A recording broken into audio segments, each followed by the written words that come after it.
experiment planted some greasy-back beans, and they're coming up. These are old seeds. Greasy-back beans are an old Appalachian family heirloom type bean. They're passed down from family to family. You can't buy these commercially. They were given to us by a farmer friend of my husband's years ago. We grew some. We didn't grow any green beans last year, so these are a few years old. But they came up anyway. The Asian long beans were planted right along the fence. Chinese long beans. My kale plant finally grew. The one kale plant over there anyway. Crowder peas. Oh my goodness. Yeah, see? This is the way they come up. Look at the little backs raise out of the soil. There must be about, I think 20 have come up here so far. Some of these have been in the ground for 3 weeks. Weather got weird. Okay. Any of these tomatoes that are really big, I bought as a plant, started plants. This is a Rutgers. And then I've got the Oregon Springs that I grew from seed that have been limping along, and they're finally taking off. On this side, any big plant on this side, this little fence divider is Rutgers. I never had good luck with Rutgers, but I'm determined they're going to grow this year. There's another Oregon Spring. And this is another Rutgers. And on this side, from this pole all the way down, from seed, are the beefsteaks that I grew.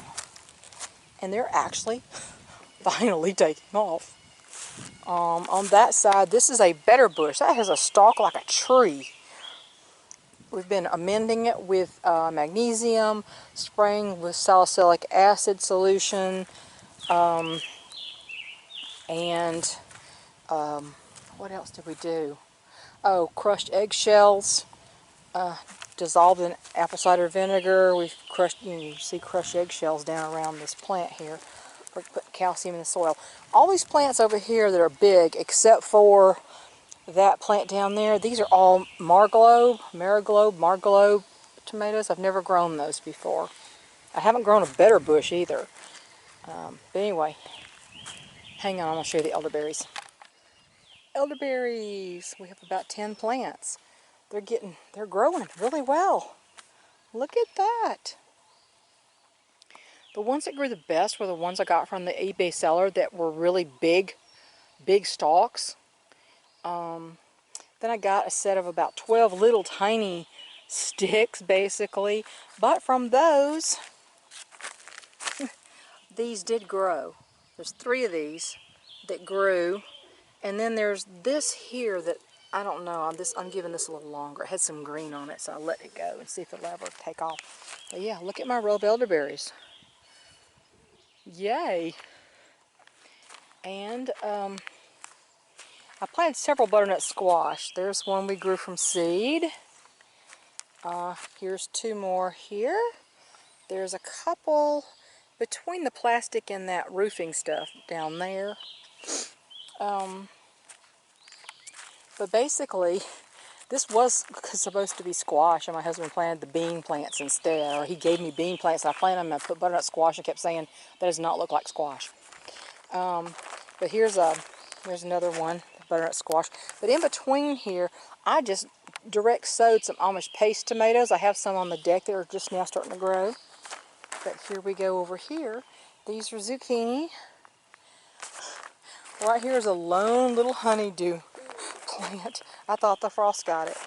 And then the rest of these are crookneck squash down here. Yeah. Okay. And all these down here against the fence are purple hull peas. Some of them are older, and I just planted some more a couple days ago. So here's some more of these purple hull peas coming up. But of course, some of them are already up. You can see that right there. Some of them have been up for a little while. The purple hulls did real well. I got them. The first ones I planted I got from the Philippines, and they're the ones that sent me the Chinese long beans with my order, with our order. And the ones that are just now coming up, we got at the local feed store, purple hulls. So They're all purple hull peas. I just from two different places. So this black plastic seems to be staying down pretty good. I hope this is gonna, this so far is keeping a lot of the work down, I gotta say. Oh, Hector heard something. There he goes. Running to help, running to help. Somebody got in trouble, I guess. My lettuce leaf basil is taking off here. This is my sage bed, and there's more Mexican oregano, which you could plant that anywhere. It'll just go and go and go. But yeah, here's these Chinese long beans. They should start throwing out some runners so they can climb this fence. That should be interesting. They're the same as asparagus beans. Was it rattlesnake beans or whatever they call them? They're really long, about a foot long. Really long beans. So, yeah, my kale plant took off. You know, it didn't take off until I put this fake snake here. So whatever's eating it was a little critter. And my battery's about to kill me here, but this is where the sweet potato slips were planted. See sweet potato slips? Now those grow under the ground. The sweet potatoes grow underground.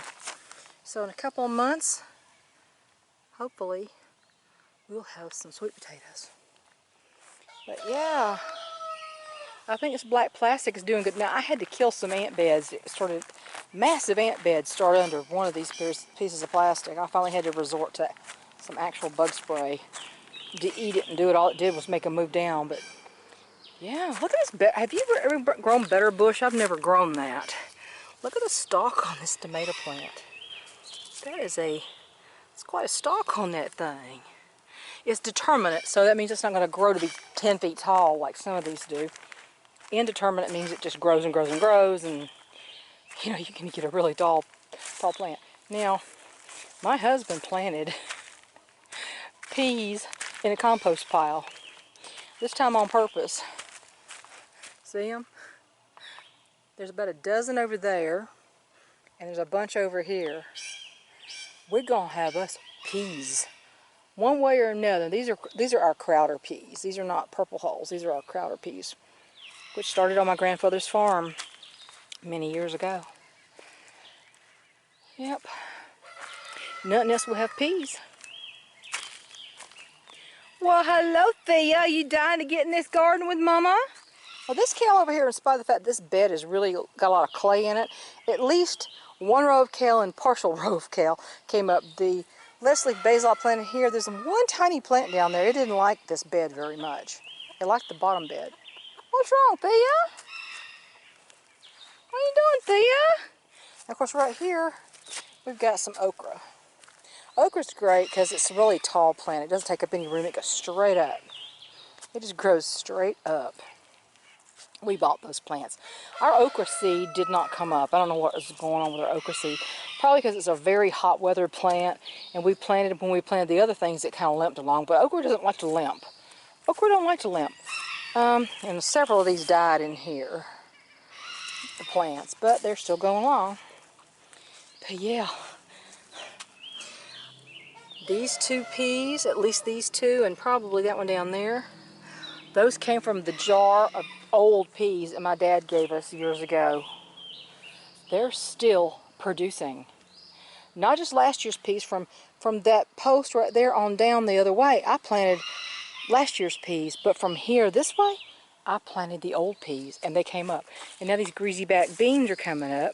It's a nice bean. It's a climber bean, but look it up, greasy back beans. It's an old Appalachian bean passed from family to family. You won't be able to buy those, but they're really good bean. Rebecca, the bean seeds that you're growing, if it turns out to be a bush bean and flat beans, it's going to be Romanos. If it's a climber, it's going to be contenders or greasy backs, because I grew them all at the same time last year. No, I mean the last year that I grew them, not last year. And I got to tell you something. We got cherries galore on our trees. This little tree's never produced cherries. Look at it. Look at it. The other tree's full of them. It's insane how many cherries we've got. Oh, wow. Yep. We got to get the mower out, but it's got to quit raining. This grass is getting so tall. I hope we'll get a lot of potatoes. Let me go to the other garden.